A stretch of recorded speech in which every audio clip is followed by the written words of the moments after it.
On 19th November 2023, an insurgent group hijacked the MV Galaxy Leader in the Red Sea in a move that would gain them global attention. Here's the antidote of how Houthi rebels' blockade caused the Red Sea crisis at the gate of grief. With 80% of the world's international trade being facilitated by maritime transport, the Red Sea has been dubbed the artery of the international maritime trade, despite being the shortest and busiest sea route. The Red Sea route, which is the backbone of Europe and Asia's global trade, approximately facilitates 12% of the global trade, 12% of the seaborne traded oil, and 8% of the world's liquefied natural gas trade. Given the prominence of the global supply chain of the Red Sea route, it would soon face disruption set against the backdrop of the Israel-Hamas war. The Gate of Grief. The Red Sea route, spanning from the Bab al-Mandab Strait, which is Arabic for the Gate of Grief, to the Suez Canal, has been caught smack dab in the middle of a proxy war between Iran and Israel. As the world is taken through the theater of visceral horror over the war in Gaza, an insurgent group backed by Iran, the Houthi rebels, based in Yemen, have established tough wars over the Red Sea, more specifically the Bab al-Mandab Strait, which facilitates 30% of the global container shipping volumes. The insurgent group, the Houthi rebels, propped up in the 90s as they were diametrically opposed to the leadership of Yemen's former president Ali Abdullah Saleh, who was believed to be backed by Saudi Arabia, which has been in a perpetual Cold War with Iran. Thus, the Houthi rebels are now roped into Iran's axis of resistance, which pledge allegiance to the death to America, death to Israel war cry, and which shared sentiments that were anti-Israel and anti-Western political and military coalition. Following the harrowing Hamas attack on Israel on 7th October 2023 and Israel's subsequent right of self-defense that has been a slippery slope teetering on borders of genocide, and which prompted South Africa to file an application against Israel at the International Court of Justice over genocidal acts, this launched the Houthi rebels into the center stage. But because of the lack of geographical proximity to Israel, Lebanon's insurgent group Hezbollah, which is also under Iran's axis of resistance, took the reins and launched airstrikes into Israel in support of the Palestinian struggle. In pulling its weight as a stalwart supporter of the Palestinian cause, the Houthi rebels employed economic sabotage as they enforced a blockade at the Bab al-Mandab Strait, targeting Israeli ships, its Western allies, and unfortunately Indian ships, such as the infamous hijacking of the Bahamian-flagged MV Galaxy Leader on November 19, 2023, that was on transit to India and was diverted to Yemen's port of Hodeidah. The Houthis thereafter launched a series of drone strikes and ballistic missiles on commercial ships on the Red Sea. Since November 19, 2023, the Houthi rebels have launched indiscriminately an alleged 26 drone and missile attacks on commercial shipping lanes in the Red Sea. These attacks were confirmed by Houthis military spokesperson Yahya Saree, who in a televised statement accepted responsibility over the attacks and urged that the attacks would not cease and more attacks were in motion to prevent Israel ships heading towards occupied Palestine from navigating both the Red Sea and the Arabian Sea until the Israeli aggression and the blockade on Gaza has been lifted. These attacks catapulted the Red Sea crisis that sparked a $200 billion global supply chain disruption. Following the attacks on one of the busiest sea routes, major global shipping companies such as the world's largest shipping firm, the Mediterranean Shipping Company, Denmark's Maersk's, France's CMA CGM, Germany's Hapag-Lloyd, British Petroleum, and Taiwan's Evergreen have announced that they are suspending operations in the Red Sea, citing significant threats and their safety concerns.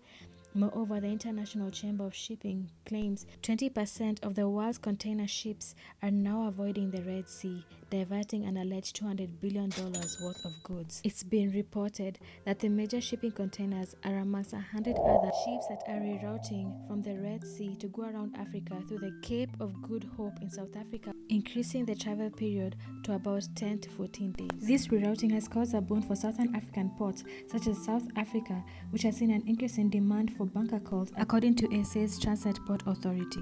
The rerouting of the ships have had a damning effect on the global chain supply. First is that the global shipping containers face an additional 1 million rise in fuel costs due to rerouting and an increase in the number of travel days. This has led to an increase in freight rates, thereby increasing the cost of shipping imports. Secondly, War risk insurance premiums have soared following the Houthi attacks on the ships in the Red Sea. The London marine insurance marketers, who are members of the Joint War Committee, have extended the territories which are deemed as war risk, which prompted underwriters to increase premiums. Thirdly, the long delays due to increase in travel days affected businesses. In Kenya, the Car Import Association have urged that the delays could lead to loss of millions as car importers are racing against time to import cars to beat the 8-year rule, which puts a ban on importing used cars.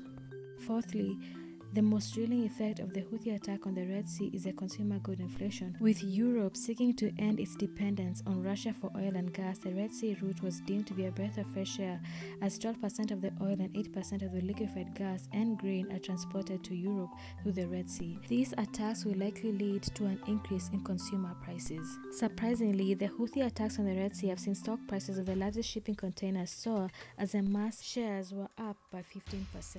This has been attributed to the rise in freight rates. It's also been reported that Egypt will bear the brunt of the rerouting of the ships from the Red Sea.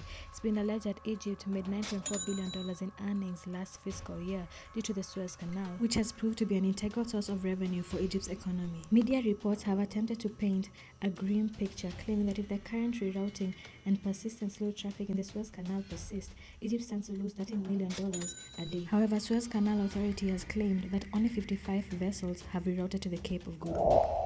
Given the severity of the Houthi attacks on the vital artery of the global maritime trade, the United States, through its Secretary of Defense Lloyd J. Austin, made a clarion call demanding collective action to bolster regional security and prosperity in tackling the Houthis that violate international maritime law and impede on the freedom of navigation.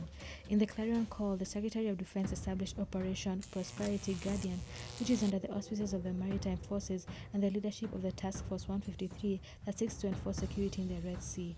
The Operation Prosperity Guardian will be aided by countries such as France, Italy, and UK, which operate 5 warships which patrol the southern Red Sea and the Gulf of Aden. This operation would soon be put to the test. This is after on 31st December 2023, Houthi rebels in small boats opened fire at a Maersk vessel, prompting a distress call that led to the US Navy springing into action and shooting down 3 of the small boats, killing 10 of the Houthi rebels. This aggravated the Houthi rebels, who would launch the largest Houthi attack on the Red Sea.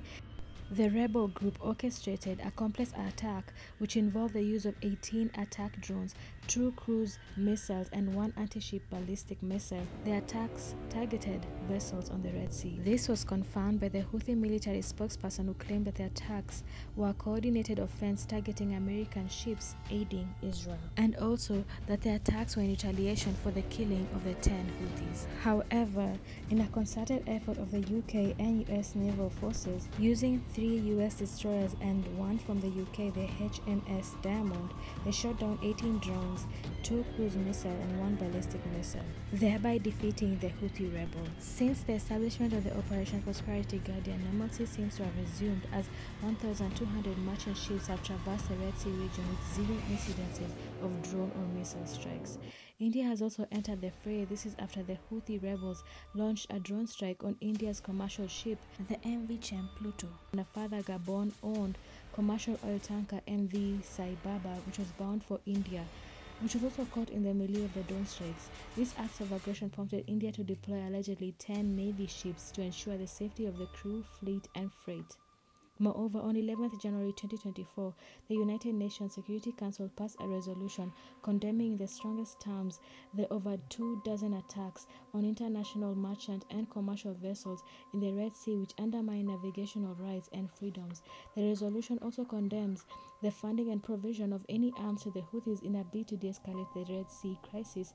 This comes after the U.S. National Security Advisor Jake Sullivan asserted that Iran was supplying weapons to the Houthi rebels. Moreover, the resolution has also called for the release of the Galaxy Leader crew that was seized by the Houthi rebels for alleged links to Israel.